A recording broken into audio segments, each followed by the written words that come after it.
na Pan de hoje tem lançamento da nova Chevrolet Tracker, direto da belíssima cidade de Ouro Preto, em Minas Gerais. Renato Maia traz um test drive completo do novo Honda HR-V com muita sofisticação e excelente comportamento dinâmico.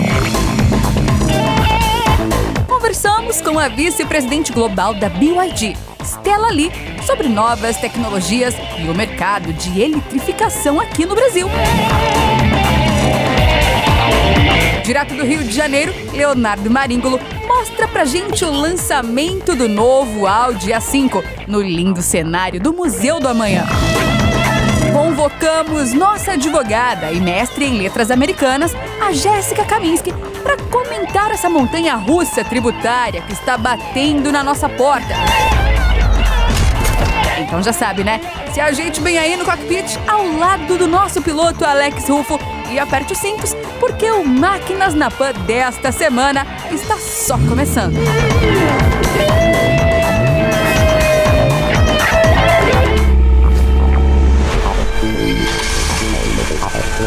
Máquinas na Pan. Final das férias de julho, mas ainda no meio do inverno, o Máquinas na Pan veio para a histórica cidade de Ouro Preto, em Minas Gerais, para o lançamento da nova Tracker e, claro, conferir se esse mais novo lançamento da Chevrolet chegou mais uma vez para fazer história no mercado nacional. Bom, a gente começa agora nosso test drive de BH até a região de Ouro Preto com o novo Chevrolet Tracker.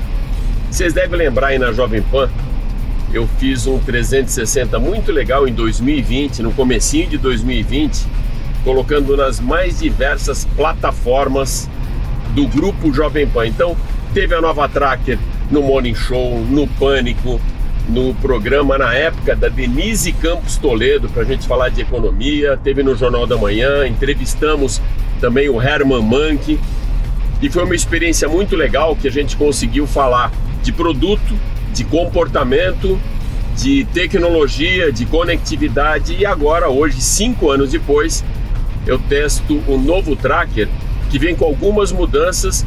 Uma delas que já aconteceu no início do ano, quando chegou a injeção eletrônica, que eram 133 cavalos em uma das versões, da 1.2 Turbo Flex, agora 141 cavalos, a 1.0 com 115.5, e algumas mudanças estéticas também, que depois, quando eu fizer aquele overview fora do carro, eu mostro para vocês.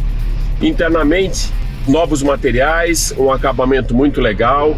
Aqui no cluster, a nossa tela de instrumentos com 8 polegadas, bem do lado MyLink com 14 polegadas, muita conectividade, Apple CarPlay, Android Auto, 2 saídas aqui, USB-A e também C. A suspensão foi recalibrada, a direção também. Eu não consegui testar ainda, porque está muito trânsito aqui, mas segundo Rafaela Borges, do UOL e do canal On The Road, que está com a gente aqui no carro, ela não aparece no vídeo, mas está aqui junto com o Marcão também, do R7, Marcos Camargo, a suspensão está bem gostosa, o carro está bem gostoso de dirigir. E em 2022, o Tracker foi o mais vendido, líder do mercado desse SUV, desse segmento de SUVs, e agora ele briga com o T-Cross, briga também com o Creta e com o HR-V da Honda. Muita gente pergunta qual que é o melhor carro. Eu comparo com o que eu aprendi com um amigo do setor, que fala qual que é o melhor vinho. É aquele que mais apetece, que mais se encaixa com o seu paladar. Carro é a mesma coisa. Claro que você tem aquele valor de revenda daqui a 3, 4 anos, que é importante, mas também você não vai comprar um carro só pensando no valor de revenda, só no pós-venda, senão você vai ficar infeliz 3, 4 anos para pensar só no valor de revenda. Então, esse aqui é um carro muito legal do segmento. A primeira impressão que eu tive já em 2020 foi muito boa, continua surpreendendo. Dá para ver realmente que o que a Rafaela Borges falou é verdade. Ele é muito confortável dirigir, uma excelente experiência, como já era antigamente, e agora com essas mudanças aí também da motorização. São algumas versões: AT, LT, LTZ, Premier e o RS, que é o mais esportivo. Esse que a gente testa agora é o 1.2 de 141 cavalos, que é a versão RS, que é a mais esportiva, e dá para ver pelos detalhes aqui de vermelho com preto.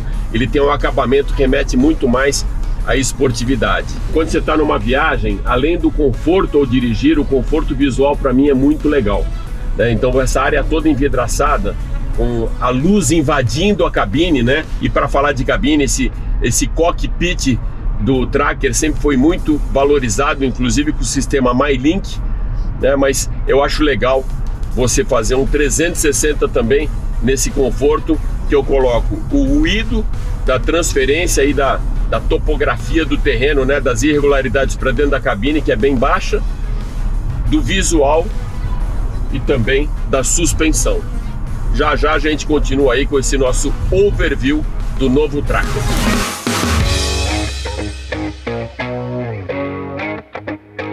Bom, e depois desse test drive dinâmico, a gente vai agora para um walk around, um overview. Na verdade, nada disso, a gente vai fazer um 360 da parte externa do novo Tracker.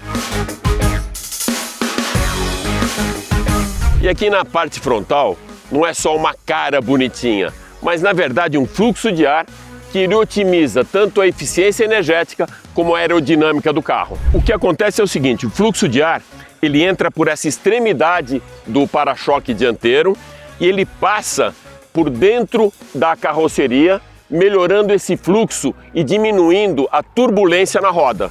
E aqui na frente também, uma assinatura luminosa totalmente redesenhada e com a grade frontal em estilo colmeia e maior que a anterior. Bom, vamos lá para a parte traseira então, que tem uma característica bem diferente da versão anterior. Se vocês perceberem, agora a lanterna traseira ela é uma lente cristal com fundo verde, antigamente era vermelho, então com um detalhe bem legal, e as rodas também são novas nessa nova versão. Durante o test drive eu esqueci de comentar dois detalhes bem interessantes na parte interna que eu vou mostrar agora para você. A direção é elétrica progressiva, ou seja, traduzindo isso para a maneira de você conduzir o carro, quando você está na estrada, ela é um pouco mais firme e quando você, por exemplo, vai fazer uma parada ou estacionar o carro numa vaga de shopping, ela fica mais suave, facilitando bastante o esterçamento. E os bancos também. E a espuma ganhou uma outra densidade, o que traz mais conforto tanto para o motorista quanto para os passageiros e principalmente quando a gente fala conforto durante uma longa viagem na estrada.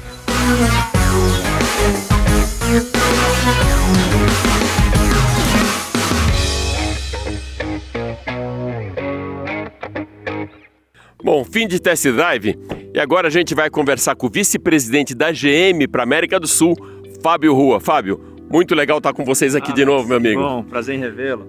Fábio, antes da gente falar do carro, quero comentar uma coisa bem interessante com você. Em 2020, logo depois do lançamento do Tracker, a Jovem Pan fez um 360 com branded content que até hoje virou nas nossas plataformas um case para outros eventos e para outros projetos. A gente colocou o Tracker com a Marina Manteiga dirigindo para falar desse lado da mulher dirigindo um SUV. Colocamos no Pânico e no Morning Show com a Paulinha Carvalho no Morning Show e também no Pânico com o Emílio Surita para falar de comportamento. No Jornal da Manhã com entrevista com o executivo na época, diretor de marketing Herman Manke. Então foi uma matéria também de negócios, de business, com a participação também do Samidana e no Jornal Jovem Pan. Ou seja, foi um 360 que até hoje repercute nas nossas plataformas, não só por esse lado multimídia, mas também pelo sucesso que o Tracker fez à época. Eu te pergunto, de lá para cá, o que mudou no Tracker? Com essa grande inovação para ver se o Tracker mais uma vez vai fazer história no nosso mercado? Alex, muito obrigado pela pergunta, é um prazer enorme estar aqui com vocês. E você de fato cravou a data de 2020, que foi quando o Tracker começou a ser fabricado no Brasil. A gente precisava de fato apresentar o carro para o público e fizemos todas as ações, feliz em saber que elas repercutiram da forma como você descreve. Agora, 2025, a gente está com uma nova geração do produto. Um produto que já caiu no gosto da população. A gente fabricou no Brasil, entre Brasil e Argentina, mas principalmente no Brasil, o equivalente a 500 mil trackers. Foi o carro mais vendido da América do Sul por muitos anos, é atualmente o carro mais vendido da América do Sul. É um carro que de fato caiu no gosto do consumidor, não só das mulheres, você mencionou a Marina Manteiga que dirigiu, mas de todo o consumidor interessado em ter um SUV dinâmico, um SUV moderno, um SUV com tecnologia, com design, com segurança, que é o que a gente tem hoje aqui. Então eu diria que esse é um carro muito aprimorado, um carro que faz jus, né, a esses 5 anos de produção no Brasil. Esse é o centenário da GM no Brasil, e o Tracker segue sendo um dos principais carros da nossa linha e ainda tem uma boa vida longa, uma boa vida útil pela frente. Fábio, eu vou alinhar agora um pouco com Motorsports e fazer uma pergunta para você, que seria mais ou menos como eu pedi para o Lewis Hamilton da Fórmula 1 trocar o pneu de um carro, né? As credenciais dele são muito maiores, como as suas também, para essa pergunta. Vocês acabaram de vencer na WEC com 2 carros, 2 Cadillac na primeira linha, ou seja, no pódio da principal corrida para gente de endurance aqui no Brasil, que foi a WEC 2025 em Interlagos. Alinhando com essa história, que atributos que você usaria do Tracker para me vender esse carro? Ou seja, né, por isso que eu digo, é mais ou menos como pedir para você trocar um pneu no carro e pedir para você se transformar agora num vendedor da GM, num consultor para me vender o novo Tracker. Vou vender o carro sem grandes atributos técnicos. Eu vou começar a usar talvez um pouco da emoção e da confiança que ele trouxe, né, pro brasileiro ao longo desses 5 anos que a gente fabrica no Brasil. Número 1, é um carro confiável. Número 2, é um carro com um design absolutamente remodelado e que faz com que ele se assemelhe aos carros mais modernos da categoria. É um carro que tem tecnologia, que tem design, que tem segurança, que tem conectividade. Mantivemos os preços. Todas as versões estão com os preços mantidos em relação à versão anterior. Então, o carro aprimorado em vários aspectos com o mesmo preço. Recentemente, o Tracker foi elencado como o carro que menos perdeu valor no Brasil no primeiro semestre. É um carro que tem um preço competitivo e que, se você quiser revender no segundo momento, você vai revender com um deságio muito menor do que o da concorrência. Eu compraria esse carro, espero que você também e que vocês também olhem com atenção, avaliem. É um carro que veio para ficar e com inovações que são dignas de um olhar um pouco mais apurado. Valeu, amigo. Super obrigado. Valeu. Obrigado, Alex.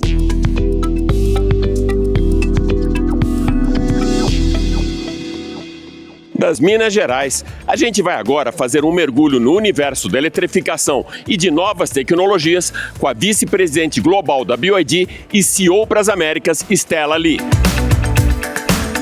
First of all, primeiramente, seja muito bem-vinda ao Brasil, Mrs. Stella. Yeah, I'm so happy to be here in this week because it's very. Estou muito feliz por estar aqui, porque este é um momento muito especial para nós.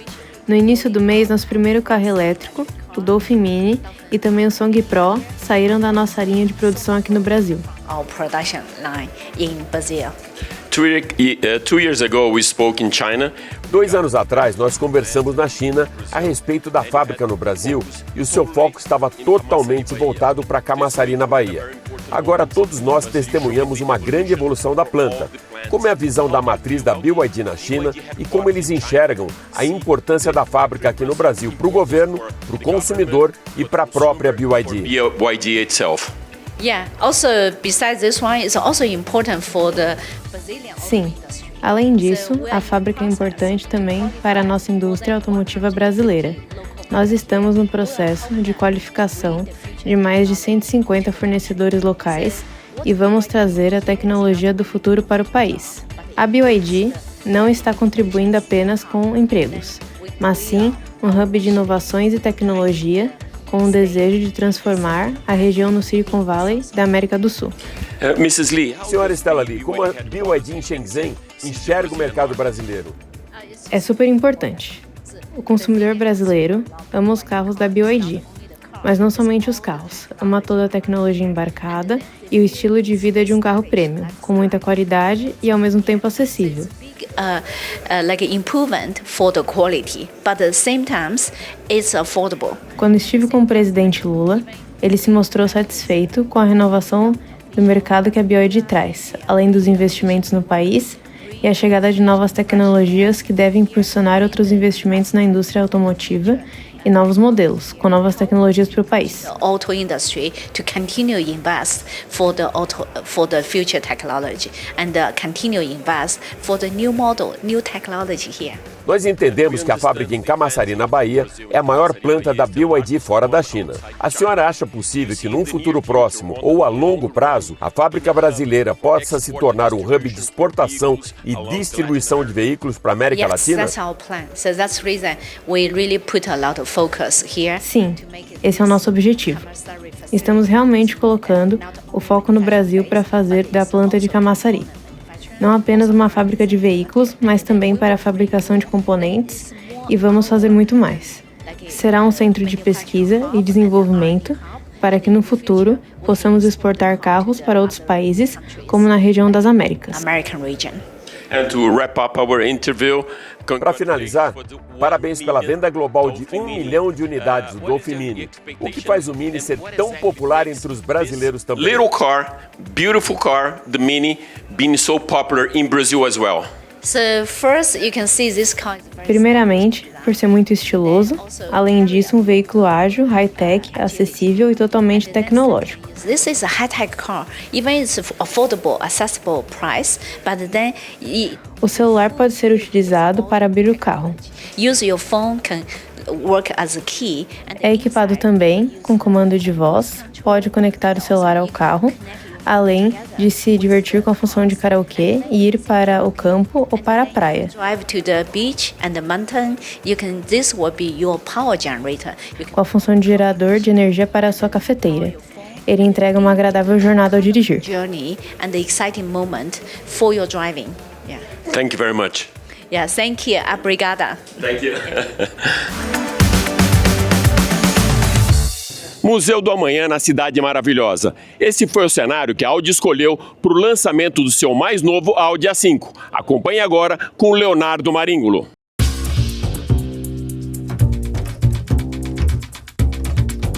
Grande Alex, é isso mesmo. Hoje eu estou fora de São Paulo, no caso aqui no Rio de Janeiro, para conhecer uma das novidades do ano que a Audi está trazendo aqui para gente, o novo Audi A5. O Audi A5, então, ele é um sedã de luxo da Audi e ele chega em uma única versão, a S Edition, Performance S Edition, e com mudanças significativas. A gente já começa vendo aqui que o capô, agora o para-choque invade essa área do capô, então o capô ele está mais estreito, digamos assim. A Audi também adotou ainda aqui a colmeia no para-choque, só que é uma colmeia menor, a gente vê que ela está mais fechadinha. O novo logo da Audi em 2D. E a gente vê também que tem umas entradas de ar nas duas laterais, esquerda e direita aqui, resfriando parte do motor e fazendo o caminho até os freios. Falando aqui em freio, a gente já consegue ver essas novas rodas Aro 20 aqui, ficou bem bonita também, é a única opção de roda, né? Esse carro ele é totalmente montado dessa forma, a gente não tem opcionais além das cores que a gente vai ter aí, que são 8 cores no total. Aqui ainda na lateral, a gente percebe que tem mudança tanto nas linhas, no contorno do carro, quanto na maçaneta. A gente não tem aquela alavanca comum aqui. Para abrir a porta, tem um leve botãozinho aqui que quando está aberto, a gente não sente nem o apertar dele. Então ele é tátil, né? A gente é bem sensível, digamos assim. Então você não vai sentir quase ele fazendo esse movimento. Se o carro está desligado ali, você nem sente o clique, né?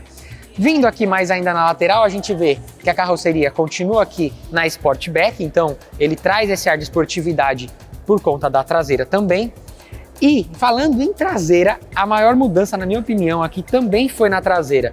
Então, o que acontece? A lanterna aqui, ela continua aqui, ó, agora interligando as duas pontas, e por esse desenho em 3D, a gente quase não percebe que ela tem um recorte. Sim, aqui é separado justamente por conta do porta-malas, mas ficou bem bonito. Todas as versões têm também aqui na parte de baixo inferior um aplique em preto brilhante. Nesse caso aqui o carro é todo preto, então acaba escondendo um pouquinho, mas todas as outras versões esse preto fica bem destacado e fica bem legal também. E aqui por fim a gente tem duas ponteiras que ficou bem legal, uma em cada ponta do carro, né? Uma em cada lateral do carro, que dá mais ainda esse ar de esportividade. Mas vamos fazer o seguinte, vamos lá dentro, vamos ver as novidades, porque o carro está totalmente redesenhado também na parte interna.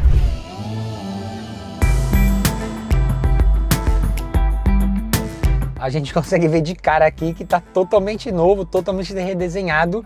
A gente tem aqui então um cluster de quase 12 polegadas, um multimídia de quase 15 polegadas. Novo volante da Audi também, a gente vê que a Audi tem adotado esse novo formato, então ele é achatado na parte de cima, na parte de baixo, com alguns controles aqui no volante, mas a gente vê, e tem uma coisa muito legal que eu achei muito interessante, que é o seguinte: na porta, agora a gente tem alguns controles a mais. Por quê? Para deixar justamente o painel mais limpo, sem tanto botão.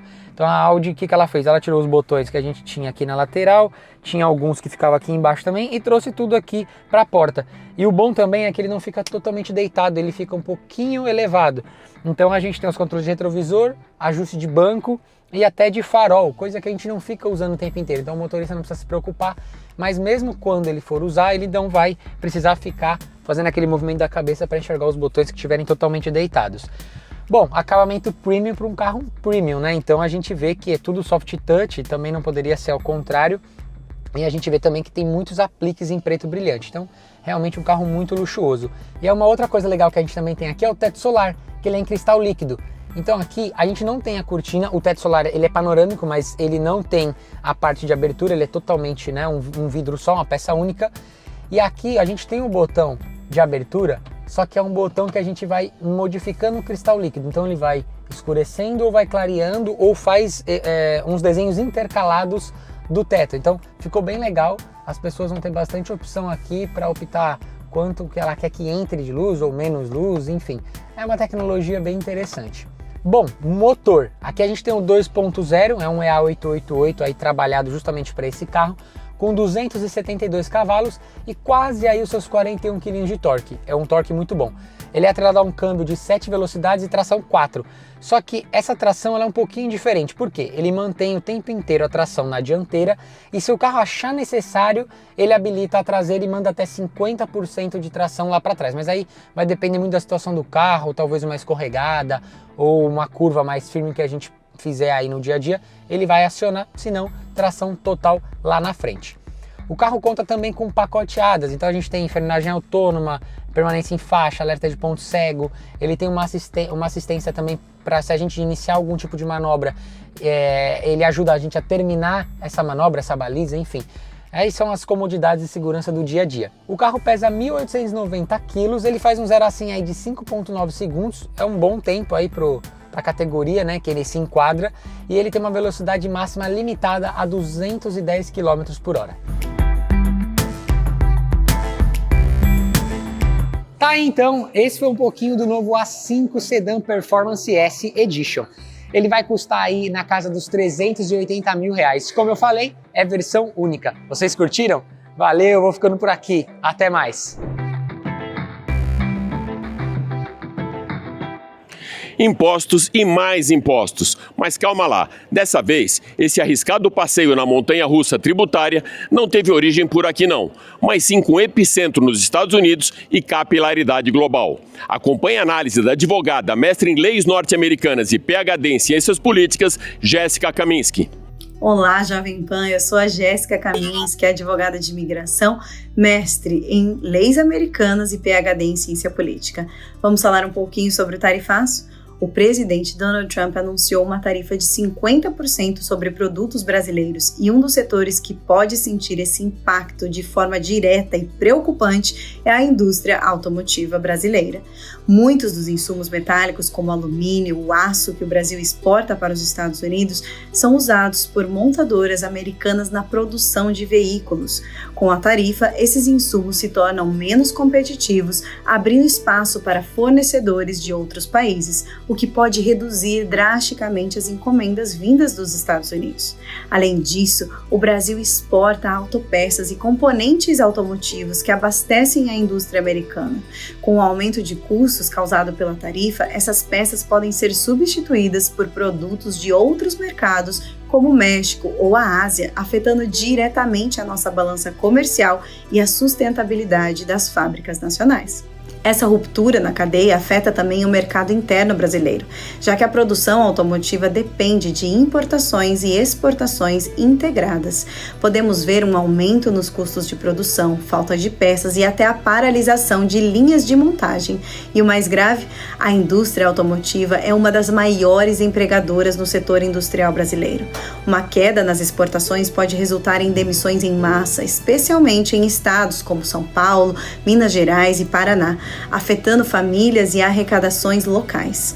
Por fim, com o México tendo um acordo comercial privilegiado com os Estados Unidos, montadoras podem acelerar a migração de suas operações para lá, enfraquecendo o Brasil como um polo automotivo da América Latina. Ou seja, a tarifa de Trump pode causar um verdadeiro efeito dominó na indústria automotiva nacional, prejudicando empresas, empregos e a competitividade do Brasil no setor.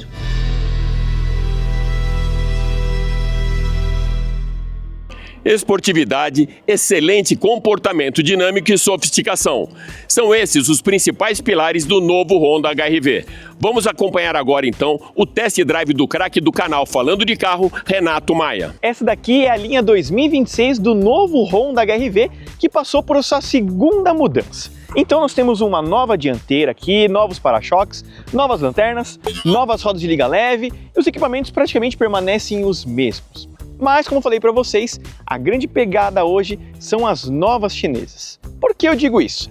Esse daqui é um carro médio compacto, vamos dizer assim, e custa nada mais, nada menos que R$210 mil. Sim, um preço concorrente direto aí com os modelos como um T-Cross topo de linha, um Taos, um Corolla Cross, mas também muito próximo de seus concorrentes chineses que tem porte muito superior a este produto aqui. Como vocês viram, ele tem esse conjunto óptico aqui 100% em LED. Então luz de seta, posição, alto e baixo com assistência de farol alto automático, tudo em LED. Na parte inferior, ainda assim continua essas luzes de neblina, que a gente já percebeu que alguns modelos têm sumido do mercado, mas a Honda ainda manteve.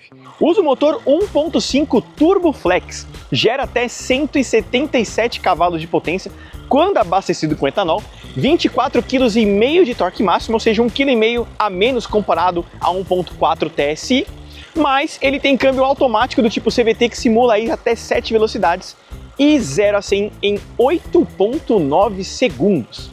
Bom, a suspensão continua do mesmo jeito, logicamente um pouquinho mais firme o carro por conta da medida maior aqui, mas no resto o carro continua muito confortável ao rodar, tá? É um dos pontos muito fortes do HR-V, é trazer esse conforto a rodar muito bom.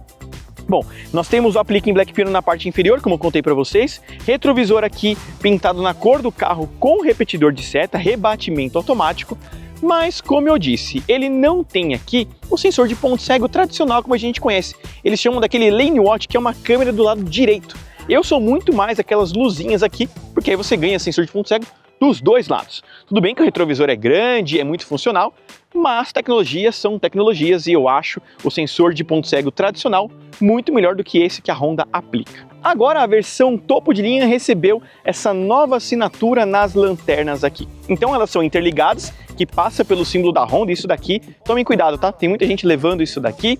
E agora toda a assinatura aqui é 100% em LED. Luz de freio, luz de posição, luz de seta e luz de ré, porque antigamente era só a luz de posição. Que inclusive a lanterna topo de linha da versão anterior, HR-V, né, a versão Touring, agora desceu para as demais versões. Então, para você saber se um HR-V aspirado já é linha 2026, vocês vão ver que ele tem a lanterna cristal. Ele ficou com uma herança muito positiva que a gente encontrava no Fit, que é o Magic Seat. Então você levanta aqui, ó, os dois bancos, tá? Você tem esse detalhezinho aqui, ó, e você ganha muito espaço de porta-malas, vamos dizer assim, né? Então você consegue fazer uma mudança usando tanto porta-malas quanto aqui. É realmente surpreendente e você faz isso com os dois bancos, tá? Você levanta aquele outro ali também e olha só o espação que você ganha aqui com o Honda HR-V. Agora vamos dar uma volta com o carro para vocês saberem como que é a experiência de dirigir do novo Honda HR-V 2026. Ele vai dar assistência do farol alto automático, então sim, esse é um ponto chave da HR-V, na minha opinião, é o fato deles não ser um chinês, né, mas ser um carro completo tão quanto, né, porque hoje essa parte dessa sopa de letrinhas, né, que a gente costuma falar, e uma série de coisas, hoje fica por conta das chinesas, né? Onde você tem muita coisa por um preço honesto, né? E aqui você tem muita coisa também por ser uma marca mais tradicional. Mas a gente sabe que são R$210 mil por esse carro aqui. E aí você consegue comprar outros produtos mais significativos, né, em porte. Você leva um Tigo, você leva um Haval, você leva um Jayco praticamente, você leva um Song Plus. Então você tem muito carro, né, bem equipado pela faixa de preço e até maior, né? Com acabamento até um pouco melhor. O HR-V tem um bom acabamento, mas não tão no nível que você encontra, né, das chinesas, por exemplo, essas todas que eu citei para vocês, né? Então a gente vê que a Honda, ela vende muito bem, né, por ser Honda. Essa é a verdade da coisa, né? Ele vende muito bem por ser um produto Honda, porque se não fosse isso, eu acho que as vendas já tinham caído de uma maneira bem significativa aqui com esse carro, sabe? Porque a gente nota que falta tempero, né, para você andar bem com ele. Mas é isso, pessoal. Acho que contei para vocês aí um pouco das minhas impressões de dirigir, rápidas impressões, né? A gente vai contar com calma aí depois, fazer um test drive mais comprido, fazer nosso 0 a 100 e tudo mais do novo Honda HR-V, mas aqui foi só para vocês terem aí, né, um pequeno supletivo e a gente recordar um pouco do que é dirigir esse carro. Então se inscreva no canal, deixe o like no vídeo, ative as notificações. Um forte abraço! É isso aí, o Máquinas da Pan dessa semana fica por aqui, mas vale lembrar que você pode acompanhar o nosso programa em vídeo pela TV Jovem Pan News e pelas plataformas digitais da Jovem Pan. Super obrigado pela sua audiência e até a próxima. Valeu!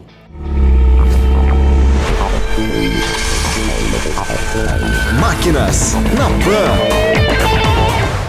A opinião dos nossos comentaristas não reflete necessariamente a opinião do Grupo Jovem Pan de Comunicação. Realização Jovem Pan.